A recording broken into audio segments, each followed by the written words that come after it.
Hello everyone, this is Andy Cooper coming to you again.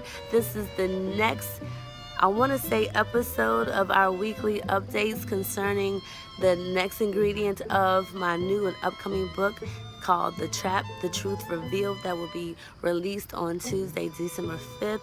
This chapter, or like I like to call it, ingredient of the enemy's traps, this ingredient, number 3, is called low self-concept. Just 3 points that I intend to go over with you today in a very brief summary is that, first of all, when it comes to your concept, your self-concept, you have to realize that there is a difference between self-esteem and self-concept.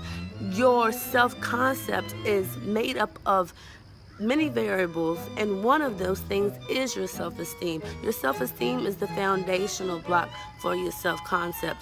A self-concept is the understanding of who you are. Self-esteem is the evaluation of who you are. Now, unfortunately, a lot of times when we were young, we heard negative things, and it's the things that we heard the most that we tended to believe about ourselves, and we developed our evaluation of ourselves based upon what we heard. You know those labels that she's the athletic one, he's the funny one, she's the pretty one. Those types of things. It conditioned us to think a certain way, to evaluate ourselves a certain way, and it was all usually based upon someone else's opinion. And if we have a low self-esteem, remember, which is the building block for self-concept, our self-concept will not be healthy. And a self-concept is the understanding of who we are.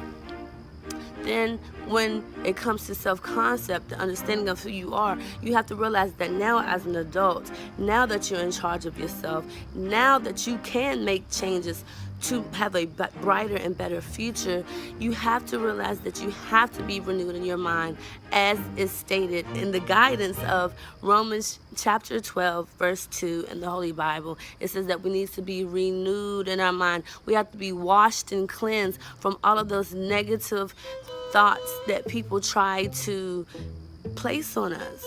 Just because we didn't do something in a certain way doesn't mean that we're stupid. Just because we didn't get it quick enough doesn't mean that we're dumb.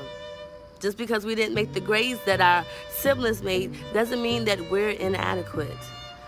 Now we have to decide that we're going to take charge, and we're not going to sit into that low self-concept trap that many of us have, not realizing that it wasn't even our fault or a place that we should be. But of course, there's more information that is located in the book, and I look forward to next week's reveal, ingredient 4, so that you can be stronger and wiser and sharper for a better tomorrow. Don't give up.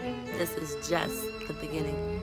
Again, this is Andy Cooper. I look forward to seeing you next week. Take care.